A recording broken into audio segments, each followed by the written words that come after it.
नमस्कार, जय श्री राम दोस्तों, जय श्री कृष्णा। गीता का संपूर्ण सार हिंदी में पेश करने जा रहा हूँ। वैसे तो गीता को पूर्ण रूप से पढ़ने पर ही इसका संपूर्ण लाभ मिलता है और इसकी संपूर्ण जानकारी पूरी गीता जब हम पढ़ते हैं तभी मिलती है। लेकिन आज की भाग दौड़ भरी ज़िंदगी में लोगों के पास में समय की बहुत कमी हो गई है। समय की नजाकत को समझते हुए फिर भी आजकल के लोग, आजकल के युवा ये चाहते हैं कि वो धर्म की किताबें पढ़ें, धर्म से जुड़ें, धर्म को पढ़ें और समझें। दुनिया की, विश्व की एकमात्र मोटिवेशनल बुक के रूप में यदि माना जाए तो वह सिर्फ़ और सिर्फ श्रीमद् भगवद गीता ही उभर कर सामने आती है। यदि आप भगवद गीता को संपूर्ण रूप से 10 से 15 मिनट में शॉर्ट में समझना चाहते हैं, इसका सार समझना चाहते हैं, तो इस वीडियो को लास्ट तक सुनना बहुत ज़रूरी है, क्योंकि यह वीडियो आपको तभी समझ में आएगा, गीता आपको तभी समझ में आएगी जब आप इस वीडियो को अंत तक सुनेंगे। आधा अधूरा ज्ञान हमेशा नुकसानदायक होता है। श्रीमद् भगवद गीता के उपदेश सबसे बड़े धर्म युद्ध महाभारत की रणभूमि कुरुक्षेत्र के युद्ध में अपने शिष्य अर्जुन को भगवान श्री कृष्ण द्वारा दिए गए थे, जिसे हम गीता सार के रूप में जानते हैं। आज से लगभग 5000 वर्ष पूर्व से भी ज़्यादा का वक्त बीत चुका है, लेकिन गीता के उपदेश आज भी हमारे जीवन में उतने ही प्रासंगिक हैं जितने पहले थे। गीता का सार एग्जैक्टली क्या है, शॉर्ट और स्वीट में। क्यों व्यर्थ की चिंता करते हो, किससे व्यर्थ डरते हो, कौन तुम्हें मार सकता है। आत्मा ना पैदा होती है ना मरती है। जो हुआ है वह अच्छा हुआ है, जो हो रहा है वह अच्छा हो रहा है, जो होगा वह भी अच्छा ही होगा। तुम भूत का पश्चाताप न करो, भविष्य की चिंता न करो, वर्तमान चल रहा है। तुम्हारा क्या गया जो तुम रोते हो, तुम क्या लाए थे जो तुमने खो दिया, तुमने क्या पैदा किया था जो नाश हो गया। न तुम कुछ लेकर आए थे, जो लिया यहीं से लिया, जो दिया यहीं दिया, जो लिया इसी भगवान से लिया और जो दिया वो इसी भगवान को अर्पण कर दिया। खाली हाथ आए हैं, खाली हाथ चले जाएंगे। जो आज तुम्हारा है कल किसी और का हो जाएगा, परसों किसी और का हो जाएगा। तुम इसे अपना समझकर मग्न हो रहे हो, बस यही हमारे दुखों का सबसे बड़ा कारण है।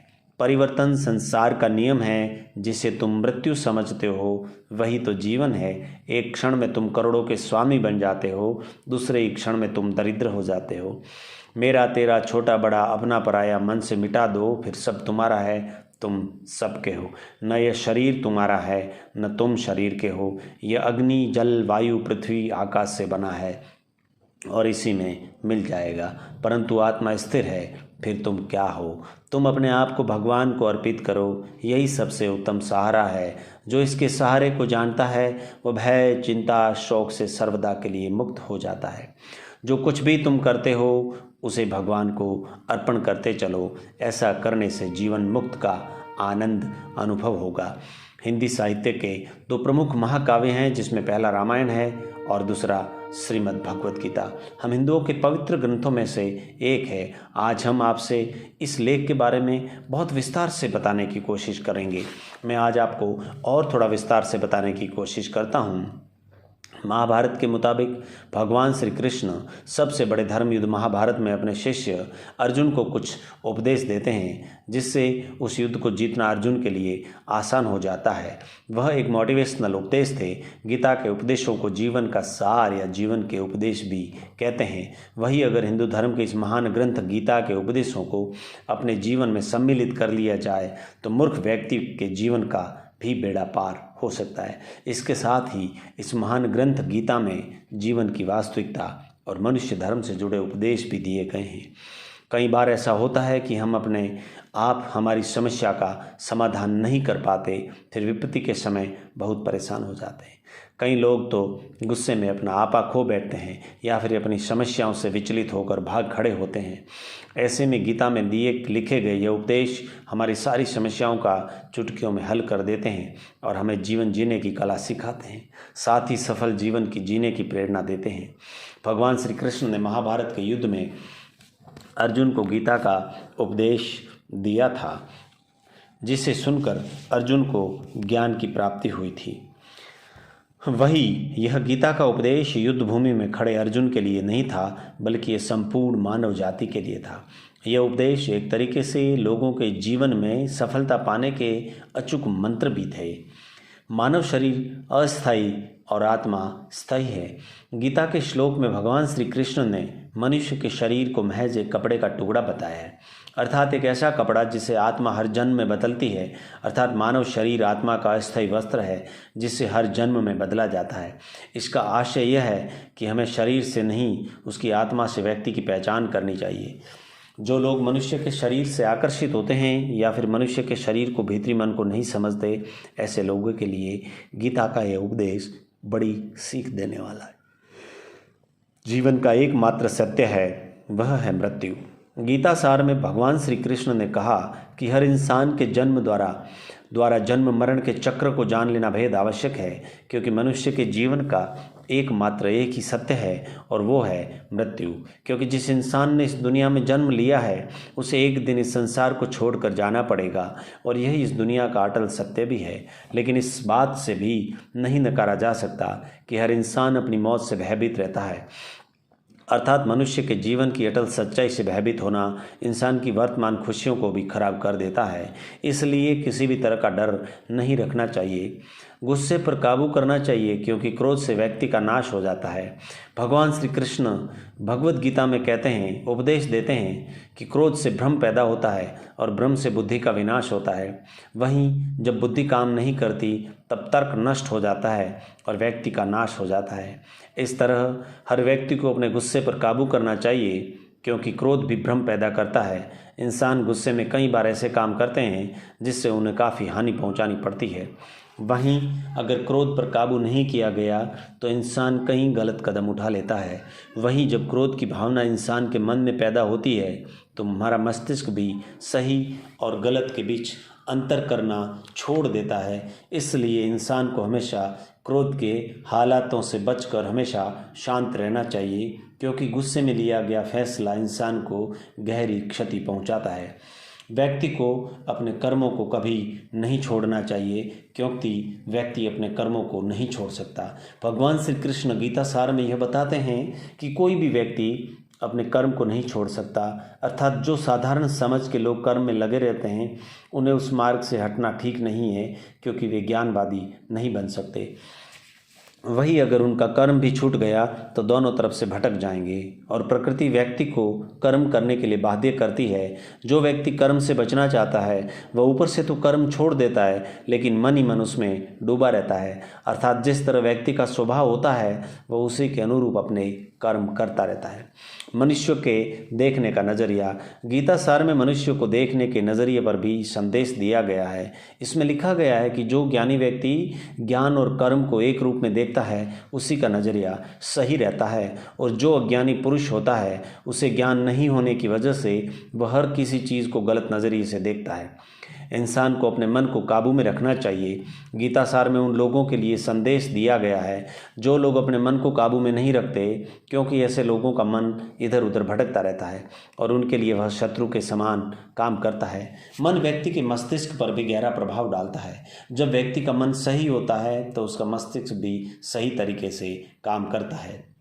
खुद का आकलन करें। गीता सार में यह भी उपदेश दिया गया है कि मनुष्य को पहले खुद का आकलन कर लेना चाहिए और अपनी क्षमताओं को जान लेना चाहिए, क्योंकि मनुष्य को अपने आत्मज्ञान की तलवार से काटकर अपने हृदय से ज्ञान के संदेह को अलग कर देना चाहिए, अज्ञान के संदेह को अलग कर देना चाहिए। जब तक मनुष्य खुद के बारे में नहीं जानेगा तब तक उसका उद्धार नहीं हो सकता। मनुष्य को खुद पर विश्वास करना चाहिए। श्रीमद् भगवद गीता में श्री कृष्ण ने उपदेश दिया है कि हर मनुष्य को खुद पर पूरा भरोसा रखना चाहिए, क्योंकि जो लोग खुद पर विश्वास भरोसा करते हैं वही निश्चय ही सफलता हासिल करते हैं। वही इंसान जैसा विश्वास करता है वह वैसा ही बन जाता है। अच्छे कर्म करें और फल की इच्छा ना करें। जो लोग कर्म नहीं करते और पहले से ही परिणाम के बारे में सोचते हैं, ऐसे लोगों के लिए गीता सार यह उपदेश बड़ी सीख देने वाला है। इसमें श्री कृष्ण ने कहा है कि इंसान को अपने अच्छे कर्म करते रहना चाहिए और यह नहीं सोचना चाहिए कि इसका क्या परिणाम होगा, क्योंकि कर्म का फल हर इंसान को मिलता है। इसलिए इंसान को इस तरह की चिंता को अपने मन में जगह नहीं देनी चाहिए कि उसके कर्म का फल क्या होगा या फिर किसी काम को करने के बाद वह खुश रहेगा या नहीं। अर्थात कर्म करने से दौरान इंसान को उसके परिणाम के बारे में बिल्कुल भी चिंता नहीं करनी चाहिए और किसी भी काम को चिंता मुक्त होकर बस शुरू करना चाहिए।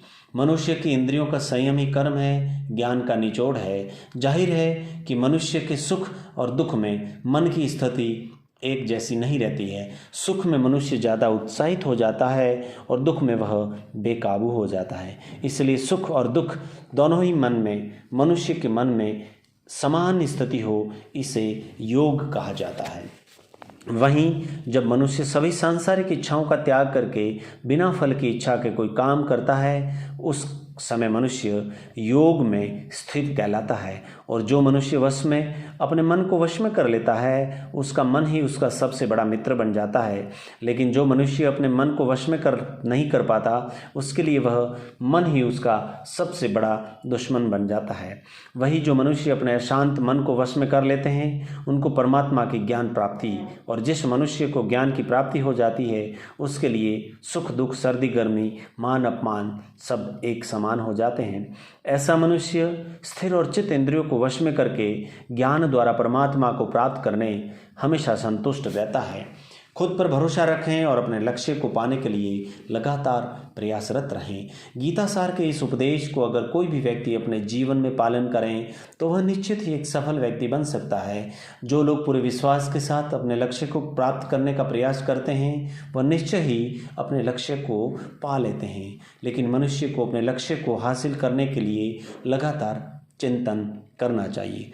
तनाव से दूर रहने का संदेश भगवान श्री कृष्ण ने गीता सार में कहा है कि लोगों को तनाव से दूर रहना चाहिए, क्योंकि तनाव इंसान को सफल होने से रोकता है। अपने काम को प्राथमिकता दें और इससे सबसे पहले करें। श्रीमद् भगवद गीता ने भगवान श्री कृष्ण ने यह उपदेश भी दिया है कि अपने काम को पहले प्राथमिकता दें। पहले अपने काम को पूरा करने की कोशिश करें, तभी दूसरे काम करें। क्योंकि जो लोग पहले अपने काम को नहीं करते, दूसरों का काम करते रहते हैं, वे लोग अक्सर परेशान रहते हैं। लोक देवता जितने हैं सब एक ही भगवान की विभूतियाँ हैं। श्रीमद् भगवद गीता में भगवान श्री कृष्ण ने यह भी उपदेश दिया है कि सब एक ही भगवान की विभूतियाँ हैं। जो लोग भगवान के अलग अलग रूपों की पूजा करते हैं, उनकी अलग अलग शक्तियों में भरोसा रखते हैं। ऐसे लोगों के लिए यह जान लेना बेहद ज़रूरी है कि सभी एक ही भगवान की विभूतियाँ हैं। मनुष्य के अच्छे गुण और अवगुण भगवान की शक्ति के ही रूप हैं। इसका सार यह है कि लोक में जितने देवता हैं सभी एक ही भगवान की विभूतियाँ हैं। वही कोई पीपल को पूज रहा तो कोई पहाड़ को, कोई नदी या समुद्र को। असंख्य देवता हैं जिनका कोई अंत नहीं, जो अपनी अपनी आस्था के मुताबिक देवी देवताओं के अलग अलग स्वरूपों की पूजा करते हैं, लेकिन सभी एक ही भगवान की विभूतियाँ हैं। जो लोग भगवान का सच्चे मन से ध्यान लगाते हैं वह पूर्ण सिद्धि योगी मानी जाते हैं। गीता सार में भगवान श्री कृष्ण ने यह भी उपदेश दिया है कि जो लोग सच्चे मन से भगवान की आराधना करते हैं और पूरा ध्यान भगवान की भक्ति में लगाते हैं, वे लोग पूर्ण सिद्ध योगी माने जाते हैं। वही जो मनुष्य परमात्मा के सर्वव्यापी, अकल्पनीय, निराकार, अविनाशी, अचल स्थित स्वरूप की उपासना करता है और अपनी सभी इंद्रियों को वश में करके सभी परिस्थितियों में समान भाव से रहते हुए सभी प्राणियों के हित में लगा रहता है, उस पर ईश्वर की कृपा जरूर बरसती है। आपको बता दिया जाए, गीता सार में महाभारत के युद्ध में भगवान श्री कृष्ण ने अर्जुन से कहा कि हे अर्जुन, अपने मन को मुझ में ही स्थिर कर और अपनी बुद्धि मुझ में ही लगा। इस तरह तू निश्चित रूप से मुझ में ही हमेशा निवास करेगा। वही अगर तू ऐसा नहीं कर सकता है तो भक्ति योग के अभ्यास द्वारा तुझे प्राप्त करने की इच्छा पैदा कर सकता है। इस तरह तू मेरे लिए कर्मों को करता हुआ मेरी प्राप्ति रूपी परम सिद्धि को प्राप्त करेगा। अपने काम को मन लगाकर करें और अपने काम में खुशी खोजें। जो लोग अपने काम को मन लगाकर करते हैं और अपने काम में खुशी ढूंढ लेते हैं, वे लोग निश्चित ही सफलता प्राप्त करते हैं। वहीं दूसरी तरफ कई लोग ऐसे भी होते हैं जो किसी काम को बोझिल समझकर उस काम को सिर्फ निपटाने की कोशिश करते हैं। ऐसे लोग किसी काम को ढंग से नहीं कर पाते और अपने जीवन में पीछे रह जाते हैं। किसी भी तरह की अधिकता इंसान के लिए बहुत बड़ा खतरा बन जाती है। गीता सार में भगवान श्री कृष्ण ने यह बात भी कही है कि किसी भी तरह की अधिकता घातक साबित हो सकती है। जिस तरह संबंधों में कड़वाहट हो या फिर मधुरता, खुशी या गम, हमें कभी भी अति नहीं करनी चाहिए। जीवन में संतुलन बनाए रखना जरूरी है। जब तक मनुष्य के जीवन में संतुलन नहीं रहेगा, वह सुख से अपना जीवन व्यतीत नहीं कर सकेगा। अर्थात मनुष्य को ज़रूरत से ज़्यादा कोई भी चीज़ करने से बचना चाहिए और अपनी ज़िंदगी में संतुलन बनाकर रखना चाहिए। स्वार्थी नहीं बने। श्री कृष्ण ने गीता सार में उन लोगों के लिए इस उपदेश के माध्यम से बड़ी सीख दी है जो लोग दूसरों की भलाई पर ध्यान नहीं देते, सिर्फ अपना मतलब साधने में लगे रहते हैं। उन लोगों का ध्यान कभी भी भला नहीं हो सकता। आपको बता दें, इंसान का स्वार्थ उसे अन्य लोगों से दूर ले जाकर नकारात्मक हालतों की तरफ धकेलता है, जिसके चलते व्यक्ति अकेला रह जाता है। वहीं गीता में यह भी कहा गया है कि स्वार्थ शीशे में फैली धूल की तरह है, जिसकी वजह से व्यक्ति अपना प्रतिबिंब नहीं देख पाता। वहीं अगर आप चाहते हैं कि आप भी अपना जीवन खुशीपूर्वक व्यतीत करें, तो इसके लिए यह जरूरी है कि आप अपने स्वार्थ को कभी अपने पास नहीं आने दें, क्योंकि स्वार्थ रूपी मनुष्य दोस्ती भी सिर्फ अपना स्वार्थ निकालने के लिए करता है। ईश्वर हमेशा मनुष्य का साथ देता है। आपने अक्सर सुना होगा कि जिसका कोई नहीं होता उसका भगवान होता है। गीता सार में भी यह कहा गया है कि ईश्वर हमेशा मनुष्य का साथ देता है। वहीं जब व्यक्ति इस प्रभावशाली सत्य को मान लेता है तो उसका जीवन पूरी तरह बदल जाता है। सृष्टि निर्माता ईश्वर भी है जो संपूर्ण जगत को चला रहा है। वहीं इंसान तो इस बस ईश्वर के हाथ की एक कठपुतली है। इसलिए इंसान को कभी अपने भविष्य पर, अतीत की चिंता नहीं करनी चाहिए, क्योंकि हर विकट परिस्थिति में ईश्वर हमेशा साथ देता है। बस हमें ईश्वर पर भरोसा रखना होगा। संदेह की आदत इंसान को दुख का कारण बनती है। जिन लोगों में शक या संदेह की आदत होती है, उन लोगों में हमेशा दुख समाये रहता है, क्योंकि शक करना एक ऐसी आदत है जो मजबूत से मजबूत रिश्ते को भी खोखला कर देती है। वहीं जिज्ञासा होना भी लाजमी है, लेकिन पूरी तरह सत्य की खोज पर या फिर संदेह इंसान के दुख का कारण बनती है, और शक करने वाले इंसान बाद में इसका पश्चाताप भी जरूर करते हैं। भगवान श्री कृष्ण के द्वारा श्रीमद् भगवत गीता में उपदेश दिए हैं। अगर इन उपदेशों को लोग अपने जीवन में उतार लें तो निश्चय ही वो सफलता के द्वार पहुंच सकते हैं। गीता सार के ये वाकई उपदेश एक सफल जीवन के निर्माण में अपनी अहम भूमिका निभाते हैं। आपको संपूर्ण गीता सार बता दिया कहता है। गीता में क्या क्या लिखा गया है, क्या क्या बताया गया है, संपूर्ण रूप से आपके समक्ष पेश किया गया है। आपको कैसी लगी, कैसा लगा यह सार, कैसी लगी यह बातें, गीता का संपूर्ण सार मात्र 18 से 20 मिनट में आपके सामने पेश किया गया। यदि जीवन में आप 18 से 20 मिनट निकाल कर इसको 1 या 2 बार सुनते हैं तो आपको कैसा महसूस होता है, इसका जवाब मुझे कमेंट में ज़रूर दें। और आपने यदि सच में गीता को सुना है, आपने इसको अपने जीवन में धारण किया है, तो मुझे आप इन सवालों का जवाब नीचे कमेंट में ज़रूर लिख कर बताएं। गीता, भगवत गीता किसने किसको सुनाई थी? भगवत गीता किस महान ग्रंथ का एक भाग है? यह किस समय सुनाई गई थी? गीता के सुनाने का उपदेश क्या था? गीता सुनाने की ज़रूरत क्यों पड़ी? गीता सुनाने के बाद श्री अर्जुन में क्या अंतर महसूस हुआ? आप इन सारे सवालों के जवाब अपने कमेंट के माध्यम से मुझे नीचे बताएं। धन्यवाद।